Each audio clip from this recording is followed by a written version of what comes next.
Let's take a look at a few color correction techniques inside of Adobe Camera Raw. I've opened up my RAW file from the Fanshawe Village, and here is the standard file when you see it under various defaults. This would be the auto right now, and the actual default would be when it's blue, it's the default. So you have a choice now. You get a slight correction in the sort of contrast when you click on the auto correction.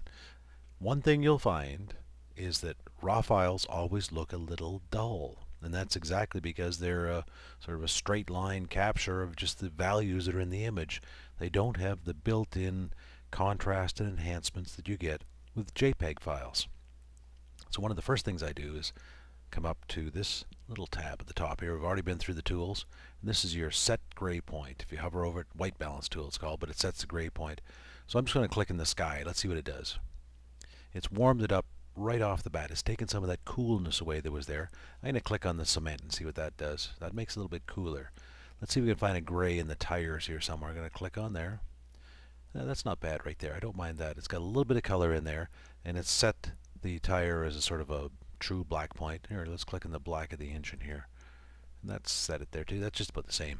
So it's set the actual gray point in your picture to give you your neutrals being clean. Now we still want to work on some of the contrast things that are in here. So there's a couple ways you can do this. The targeted adjustment tools are a fabulous way to work on things in your image. So I'm going to click on the parametric curve first. You can see the parametric curve shows up in the tone curve control here. I'm going to click and drag across this wagon here. This is going to affect all the values with that sort of reddish value in there. Next I'm going to click on the green grass here. Let's let that come up a little bit. There we go. That looks pretty good. See, I'm just boosting the contrast, changing that straight line curve to an S curve. Let's click on the tire here and see if we can boost a little bit up in there. Just a bit. It's working on the shadows now. A little bit more here in the black engine. Let's see what it'll do. Oh, good. Okay, there we go. So I've improved the contrast of my image just by doing that.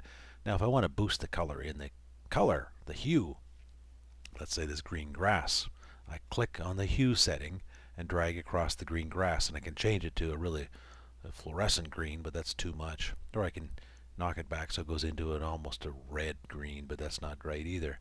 So I'm going to give it a little bit more green in there. I'm going to punch these reds up too. See these reds? I'm going to click on the red inside of this tire here, whatever this pulley is inside the steam engine, and I'm going to boost the reds up a bit. Now you see them changing from desaturated up to way too much, so I'm going to take it back to just give it a bit more enhancement in there.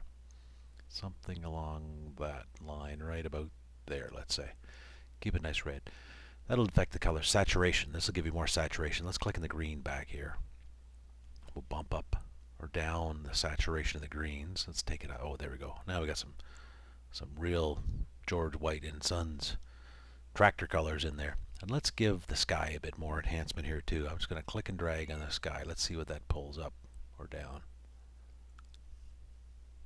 Oh, there we go. Look at the blue coming in the sky. There we go. That's got it. So that is the saturation. Luminance is the amount of brightness. Let's bring up the tractor just a little bit here.